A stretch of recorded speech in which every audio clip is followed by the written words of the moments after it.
When I think about STEM, there's so many cool things that have been developed by women, and women have been involved in the development of what we have today.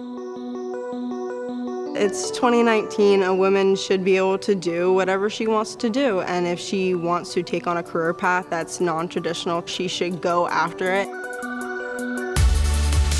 If it's something that you have an interest in, just try it out.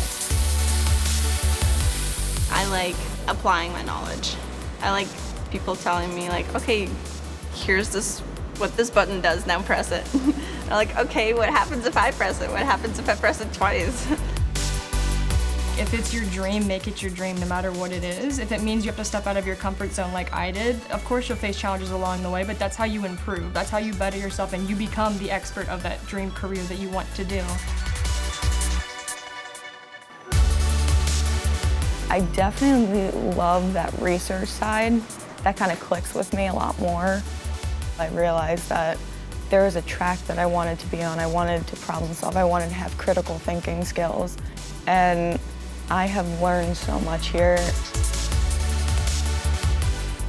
As women, we're roughly half the population. So, it's nice for women to be involved and to have a say so we can create better things and help change lives with what we build for the better.